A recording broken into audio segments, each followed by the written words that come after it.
Welcome to the beautiful island of St. Lucia. You know, people tell me why I'm so happy. Now I really understand, because I'm from St. Lucia.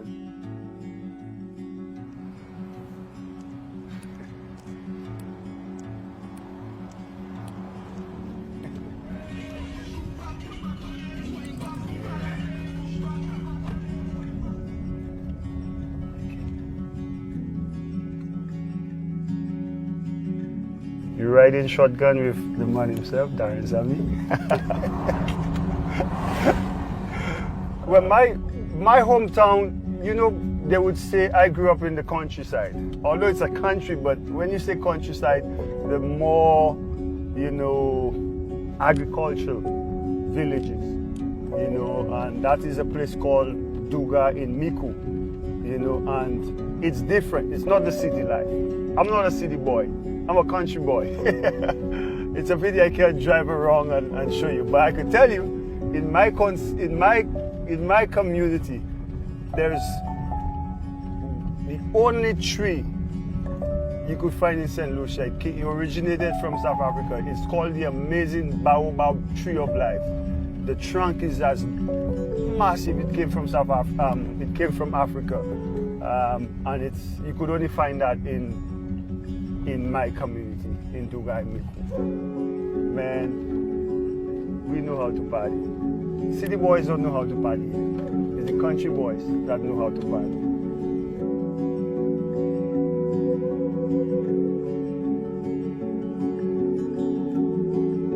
We are here now in Pigeon Island, or Pigeon Point, as you say.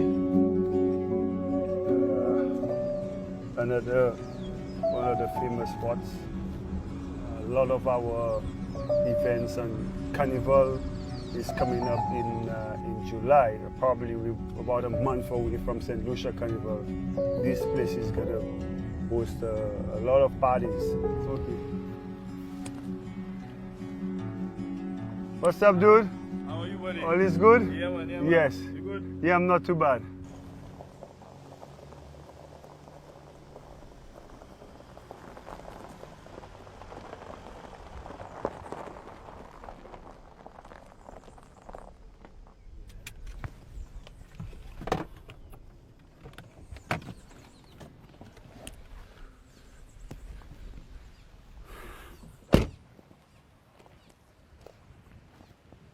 Welcome again.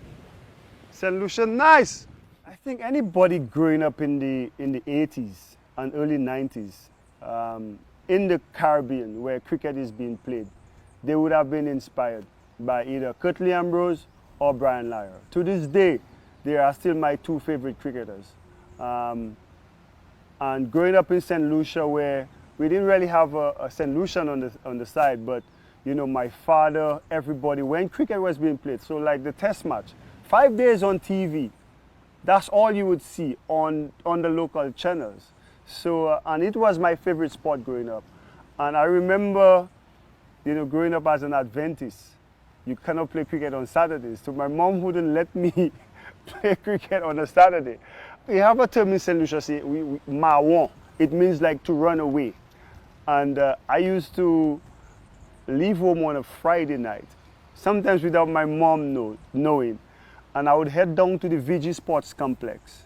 And my best friend, Gasper, sometimes Gary Marfrin, the complex was a home for cricketers. So we would go there, sleep at the sports complex. They had some karate mats where the guys practicing would leave it there. We would use that as our beds. Stay there the weekend, Friday night, Saturday night. Sunday evening after the game, I would go home and then probably get a good beating. But come next weekend, I'm doing it again. So all this, talking about cricket and how I came into it, all these sacrifices were made. And then I think what was the turning point for me, I saw Junior Murray becoming the first Grenadian to play cricket for the West Indies.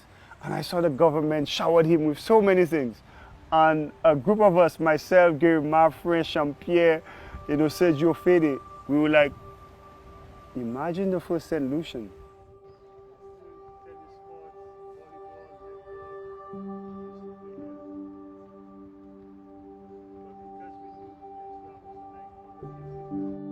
There's still tennis courts, volleyball, netball. Used to play here. What you saying, man? Everything good? Everything. I just telling them when I used to be a kid, I used to sleep there. Yeah, when I live. Yeah. Yeah. So they just come and take some footage of it. Yeah. I've not been here in ages, boy. Yes, sir. Yes, man, yes. This is where I used to sleep.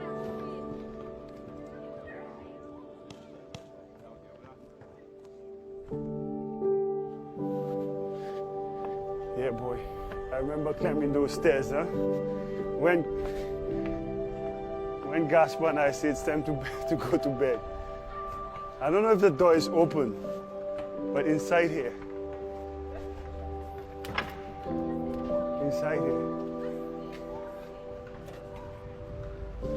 This is where we used to sleep, man. Inside this house. Inside this room. On the karate mats. Let me see if there's any inside here. We come here. This used to be my corner right here.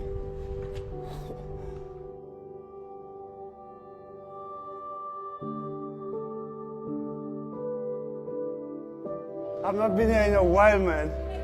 I also met my wife here, right here. This is part of my history, man. Great things happen to me here. What? I wonder if these kids know how important this little room was for so many of us cricketers. Fiji Sports Complex, man. This is part of my journey.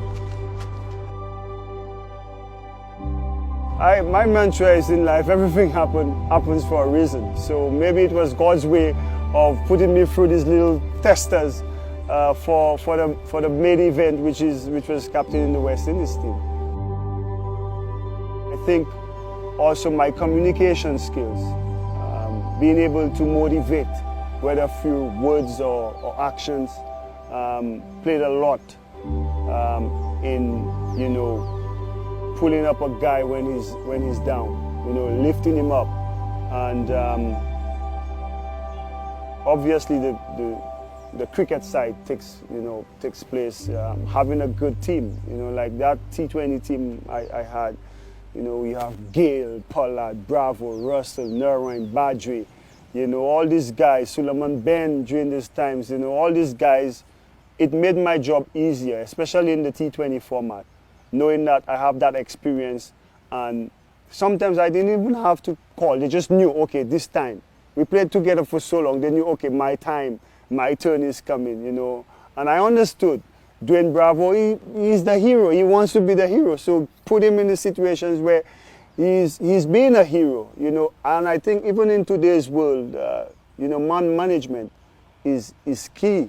You see it across all sports. Because once you get on top there's a level of talent you need to be up there.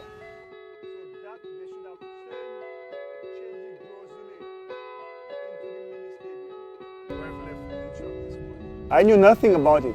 Dr. Hiller was my good friend, didn't tell me anything, and my family was there, and to hear that the Bonsejour cricket ground is going to be called now the Darren Sammy cricket ground. It was something to this day. When I drive past, I still got to pinch myself.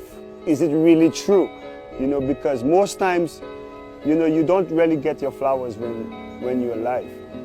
And for St. Lucia to have done that, it showed the appreciation they have for me, the contribution to sports, and that made me feel special and proud, and it's something, a legacy created that my years to come, my family, it will always be there. Like me growing up and going to the Mindu Philip Park and watching Mindu Philip at the ground, it's something special.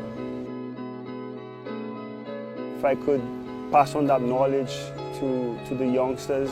And I must say, the level of respect that is shown or given both ways, that any of the youngsters, even now in the West Indies team, we would speak.